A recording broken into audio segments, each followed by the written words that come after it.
En esta unidad hablaremos de las personas.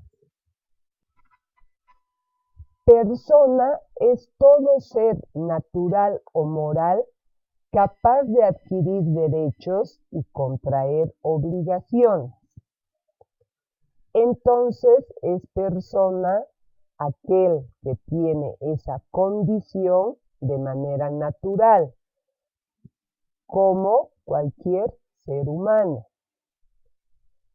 Ahora, cuando hablamos de un ser moral, en este caso no debemos entender esa palabra como moralidad o como ética, sino que se usa en un sentido jurídico, porque persona moral o jurídica es toda aquella entidad de existencia jurídica que está constituida por grupos u organizaciones de personas, pero que es reconocida como instancia unitaria, con capacidad para ejercer derechos y contraer obligaciones.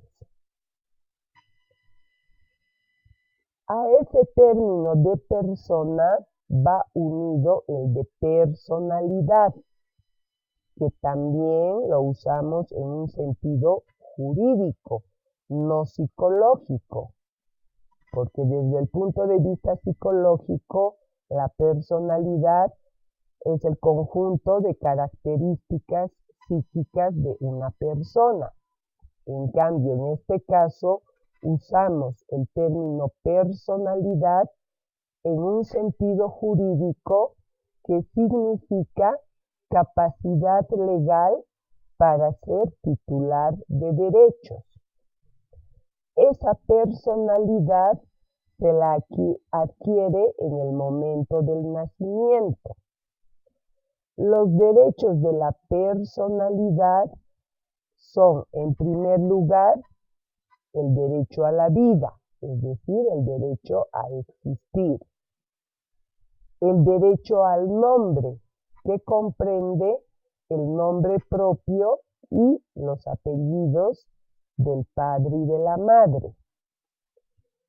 También está el derecho a la imagen, que es que nos da el derecho de impedir que por cualquier medio se capte, difunda, publique nuestra persona sin nuestro consentimiento o sin autorización legal.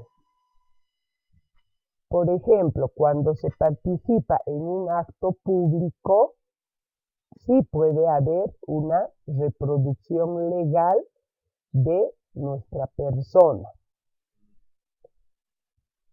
En otros casos, se requerirá la autorización de la persona para que se reproduzca, difunda o publique su imagen. También está el derecho al honor, el cual protege a la persona de que se profieran expresiones o imputaciones de hechos falsos que hagan desmerecer o que afecten la consideración social e individual de una persona. Está también el derecho a la intimidad, que es el derecho a la privacidad, es decir, que no se difunda la vida privada de una persona. Y finalmente tenemos el derecho a la igualdad, que establece que todos somos iguales ante la ley. Un concepto muy importante relacionado con las personas es la capacidad, que es la aptitud legal para adquirir derechos y contraer obligaciones. Existen dos tipos de capacidad. Una es la capacidad de goce, que es la aptitud legal para ser titular de derechos y obligaciones, y se la adquiere desde el nacimiento. La capacidad de obrar o de ejercicio, que es la aptitud legal para ejercitar los derechos y cumplir con las obligaciones por sí mismo, sin necesidad de la intervención o autorización de terceras personas, y se la adquiere al alcanzar la mayoría de edad. Es decir, que una persona desde que nace ya puede adquirir derechos y contraer obligaciones. Sin embargo, mientras es menor de edad, esos derechos son ejercitados por sus padres o tutores, y del mismo modo ellos cumplen con las obligaciones que tuviera el menor. Lo contrario a la capacidad es la incapacidad, es decir, la falta de aptitud legal para ejercer derechos y cumplir con obligaciones por sí mismo. Esa incapacidad puede ser absoluta cuando la persona carece totalmente de capacidad, que se presenta en los menores impúberes, es decir, aquellos que no han llegado a la pubertad, y los incapaces mentales, es decir, aquellos que aunque tuvieran mayoría de edad, no tienen la capacidad mental o intelectual para ejercer sus derechos y cumplir sus obligaciones por sí mismos. Y el otro tipo de incapacidad es la relativa, que comprende determinados actos, es decir, personas que en general tienen capacidad, pero no pueden ejercer ciertos derechos, como por ejemplo los condenados a pena corporal con sentencia ejecutoriada, que pierden el ejercicio del derecho de ciudadanía, o los que hubieran cometido algún delito en contra de sus hijos, que pierden la patria potestad sobre ellos.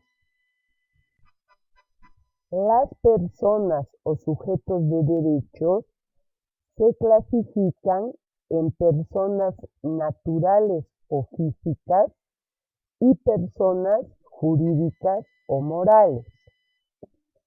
Las personas naturales o físicas son aquellas que tienen existencia visible. Su existencia comienza con el nacimiento con vida y concluye con la muerte. Por la trascendencia jurídica de ambas circunstancias, estas deben ser inscritas en los libros correspondientes del registro cívico.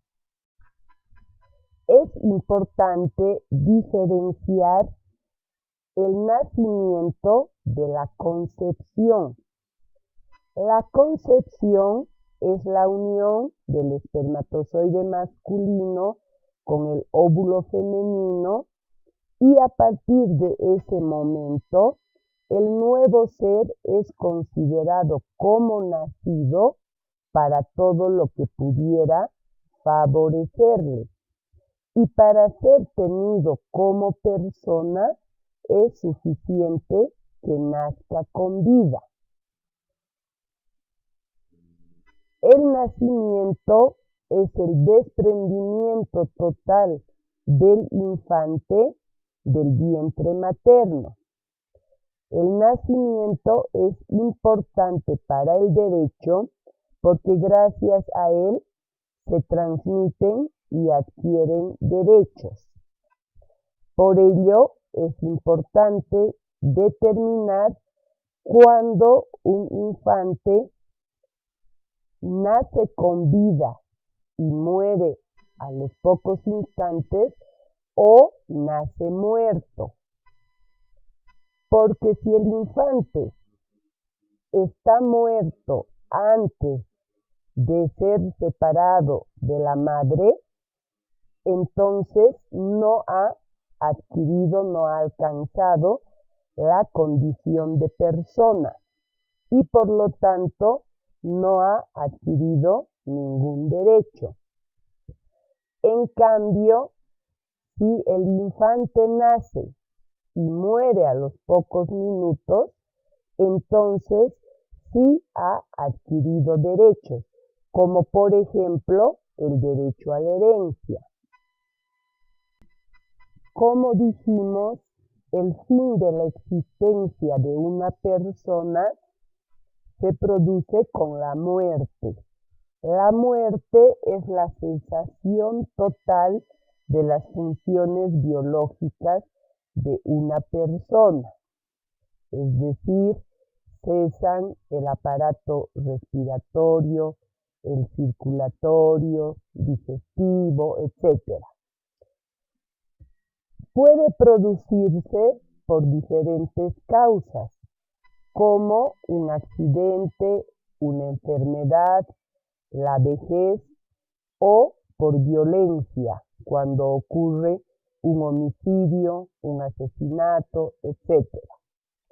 Para fines legales es importante y necesario determinar la causa, hora y lugar de la muerte, con la correspondiente extensión del certificado médico y la inscripción de la muerte en el registro cívico. La muerte genera múltiples efectos jurídicos.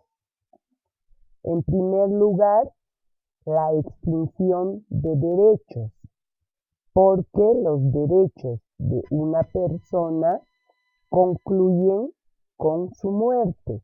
Así, por ejemplo, pone fin al matrimonio, a la patria potestad sobre los hijos o al derecho de propiedad. Genera también la adquisición de derechos por parte de los causavientes, los cuales adquieren el derecho a la herencia. Y también genera la adquisición de obligaciones, porque los herederos, así como adquieren los derechos del causante, también adquieren las obligaciones que hubieran sido incumplidas por éste, como por ejemplo el pago de deudas. Ahora hablaremos de las personas jurídicas o morales, que son definidas como un conjunto de personas naturales que se agrupan con diversas finalidades y previo el cumplimiento de los requisitos señalados por ley, son reconocidas por el Estado.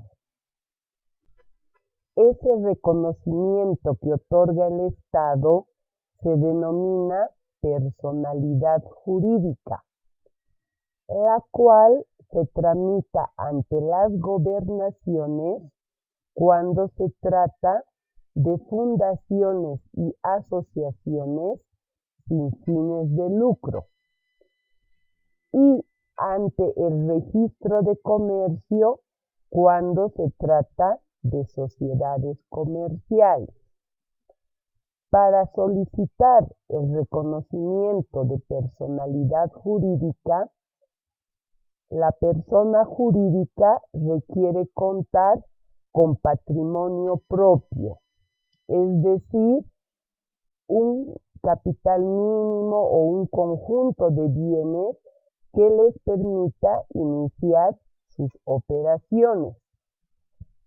y deben tener también un representante legal, es decir, una persona física que asuma la representación de esa persona jurídica. Desde el momento en que el Estado otorga la personalidad jurídica a una persona jurídica, ésta adquiere las capacidades de goce y de obrar, es decir, la aptitud legal para adquirir derechos y contraer obligaciones, ejercitar esos derechos y cumplir con esas obligaciones.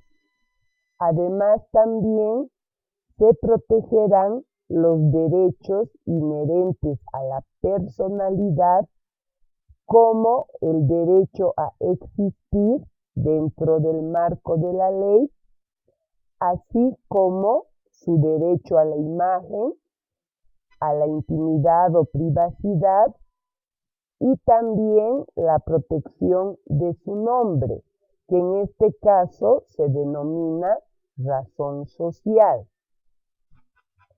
Las personas jurídicas se clasifican en personas jurídicas de derecho público y personas jurídicas de derecho privado.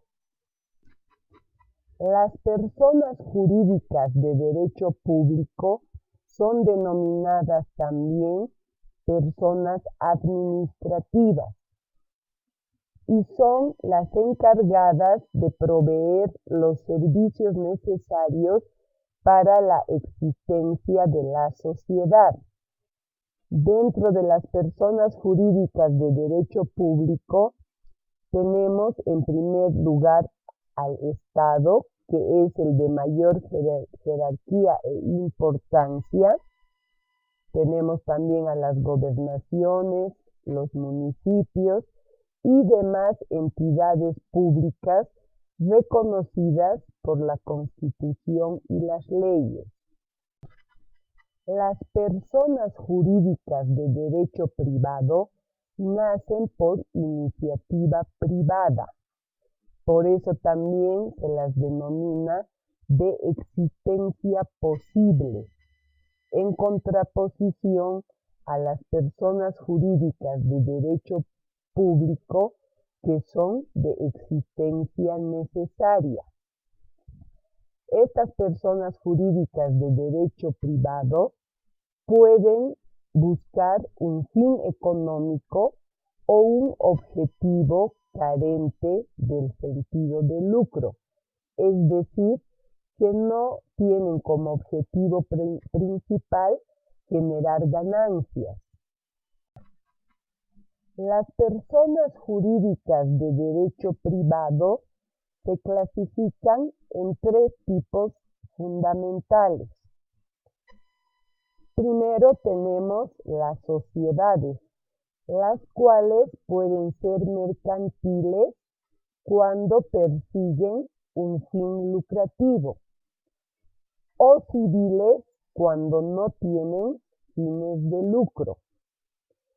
En este caso tenemos, por ejemplo, los colegios de profesionales, que aglutinan a todos los profesionales de un sector, y si bien obtienen aportes de sus afiliados, estos no tienen por objeto obtener ganancias, sino el sustento del propio colegio profesional.